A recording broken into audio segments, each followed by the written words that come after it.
about geometry and measurement. So on this slide, I'm going to talk about some geometry vocabulary that you need to be aware of. You have a perimeter.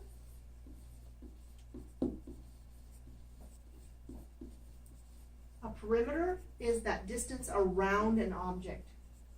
So it's the putting on the fence.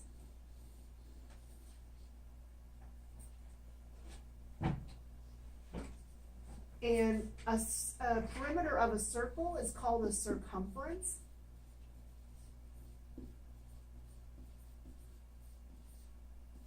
That's the outside of a circle. Pretend that's a circle. And then you have area. Area is filling it in.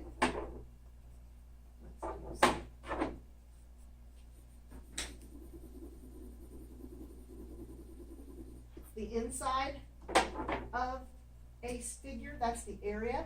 So we use perimeters when we walk around things. Area is when we paint walls, put down carpet. Then you have volume. And that's your three-dimensional. There's a can or a cube. Now they don't give you, you get a formula page on your test that will give you some volume formulas. It does not, however, give you cubes. It doesn't give you area or perimeter.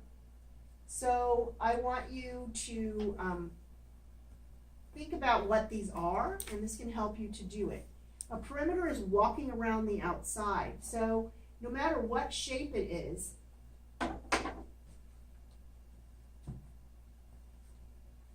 well, no matter what shape it is, if you have a triangle,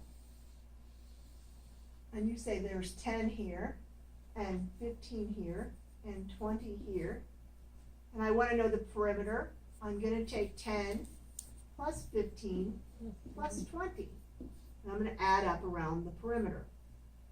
If I, however, have a circle, though, the perimeter of a circle, you have to know this one. You have to know that it is the circumference is equal to pi times the diameter. They're going to make you learn that one. They're not going to give that to you. So now we have to talk about what is a diameter, because that's going to be a big one. So let's move on to the next page. So we have a diameter or a radius. So here's our circle. We have a diameter. And we have a radius.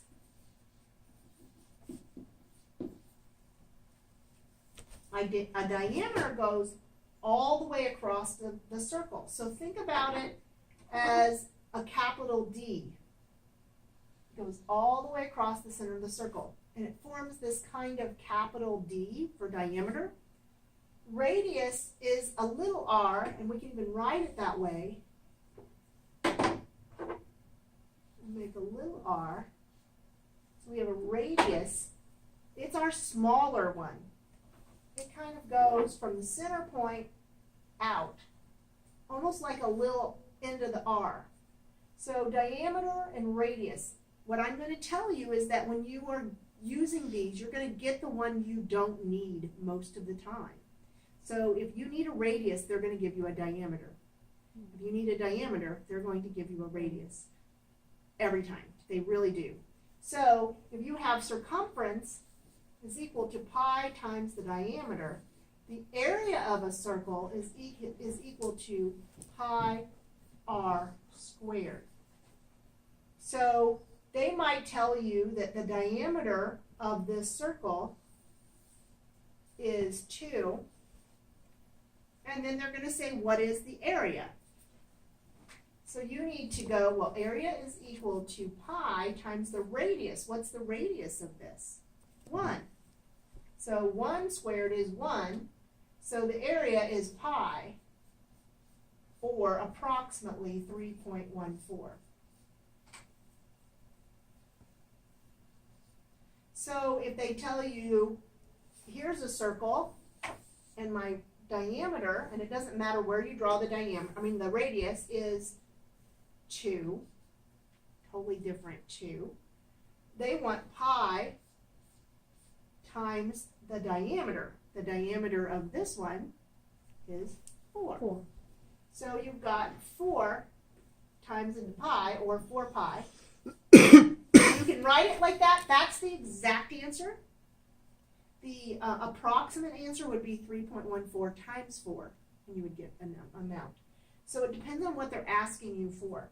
So knowing the difference between diameter and radius for circle measurements, now they give you a little hint. On your volume page, they will tell you that the volume of a cylinder, and I'll just move it on, the volume of a cylinder is pi times the radius squared times the height.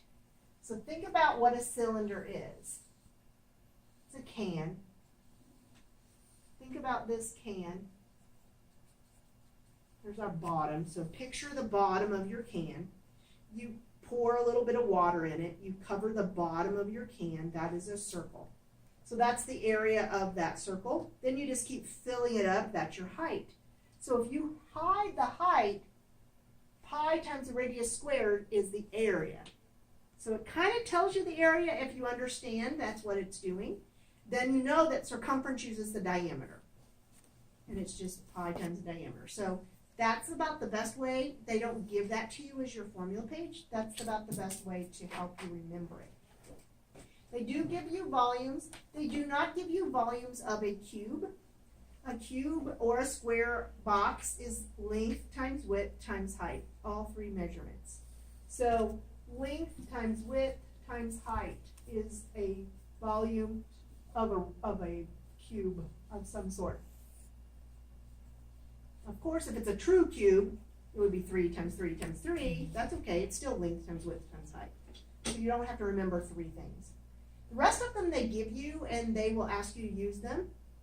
And so that's kind of the geometric measurements that you have to know: perimeter, area, volume. Now we talk about measurements.